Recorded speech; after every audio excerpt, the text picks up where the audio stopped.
कैसे हैं आप सभी? मैं आशा करती हूँ आप सभी लोग स्वस्थ एवं प्रसन्न होंगे।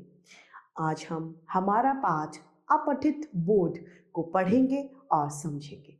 तो आइए इस पाठ को प्रारंभ करते हैं। यह है हमारा पाठ 17 अपठित बोध। अपठित का मतलब होता है पहले न पढ़ा गया या फिर बिना पढ़ा हुआ।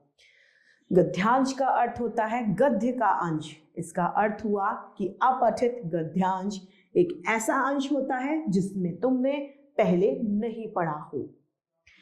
ऐसे गद्यांश के बारे में प्रश्न पूछे गए प्रश्नों के उत्तर देने के लिए तुम्हें सबसे पहले उस गद्यांश को 1 या 2 बार ध्यान से पढ़ना चाहिए और उसका अर्थ समझना चाहिए, क्योंकि अपठित गद्यांश को पढ़कर उसमें से सवाल पूछे जाते हैं। यदि हम उस गद्यांश को सही से नहीं पढ़ेंगे, ध्यान से नहीं पढ़ेंगे, तो हम उन सवालों के जवाब देने में असमर्थ हो जाएंगे। अतः हमें सदैव ही अपठित गद्यांश जो दिए गए होते हैं उन्हें ध्यानपूर्वक पढ़ना चाहिए। यहाँ पर कुछ अपठित गद्यांश दिए गए हैं, हल सहित दिए गए हैं, यानी उसमें जवाब भी दिए गए हैं। पहला है, सूरजपाल नाम का एक गुज्जर राजा था। राजा कैसा था? वो गुज्जर समाज का था। सभी राजा के न्याय की प्रशंसा किया करते थे। एक दिन राजा शिकार खेलने के लिए जंगल जा रहा था। वही उसकी नजर एक सुंदर कन्या पर पड़ गई। वह वहां कपड़े धो रही थी। राजा के मन में उसकी छवि अंकित हो गई, यानी राजा उस पर मोहित हो गया। अब प्रश्न पहला आता है, राजा का नाम क्या था? राजा का नाम सूरजपाल था। दूसरा आता है, प्रजा उसके साथ कैसा व्यवहार करती थी?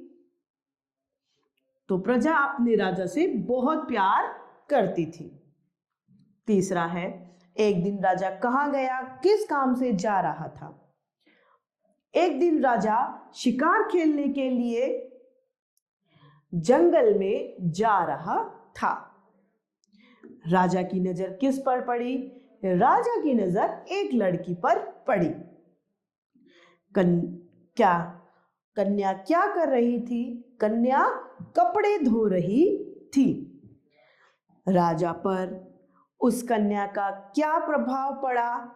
राजा के मन में उसकी छवि अंकित हो गई, या राजा उस लड़की पर, उस कन्या पर मोहित हो गया।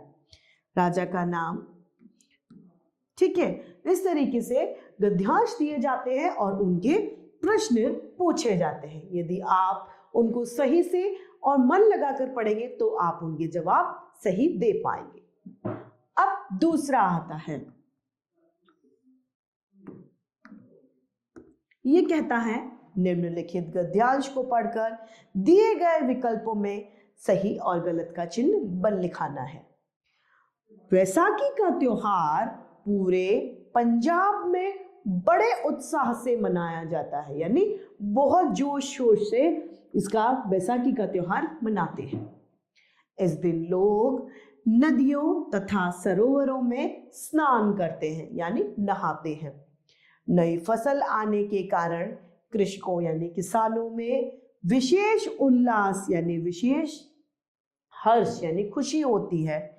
किसान भांगड़ा नृत्य जो पंजाब का प्रमुख नृत्य है, करके अपनी खुशी को वे जाहिर करते हैं या प्रकट करते हैं। भारतीय पंचांग के अनुसार इस दिन नव वर्ष यानी नया साल का शुभारंभ यानी शुरुआत होती है। इस दिन कोई भी नया काम आरंभ करना शुभ माना जाता है। इस दिन कोई भी आप नया कार्य करेंगे तो वह शुभ माना जाता है। अब इसमें पहला प्रश्न पूछ रहा है, वैशाखी के दिन लोग कहाँ स्नान करते हैं? झरने में, नदियों में, फव्वारों में या उपरोक्त सभी? वे लोग नदियों में स्नान करते हैं। दूसरा है, वैशाखी के दिन कृषकों में विशेष उल्लास क्यों होता है? पहला क, नई फसल आने के कारण। ख, खूब धन मिलने के कारण। ग, बारिश होने के कारण। या उपरोक्त सभी। तो नई फसल आने के कारण किसानों में हर्ष और उल्लास होता है। अगला है तीसरा,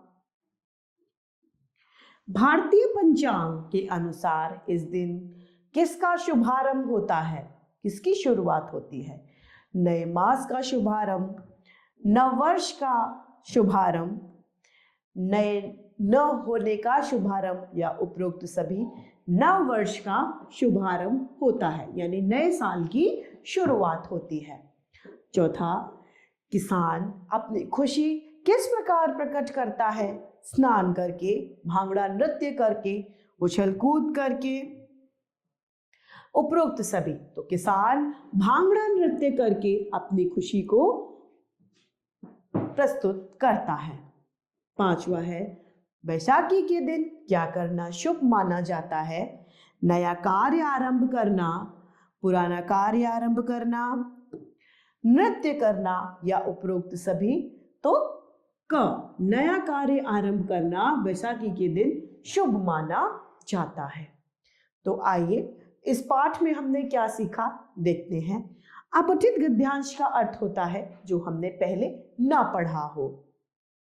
गद्यांश को एक दो बार ध्यानपूर्वक पढ़कर उसके अर्थ को समझना अति आवश्यक है, ताकि आप उसमें जो प्रश्न पूछे जाएं उनका जवाब भली भांति रूप से दे पाएं। तो इस तरीके से हमारा यह पाठ अपठित गद्यांश समाप्त होता है। मैं आशा करती हूँ आप सभी लोगों को यह पाठ भली भांति रूप से समझ में आया होगा। आज के लिए इतना ही, फिर मिलते हैं। धन्यवाद।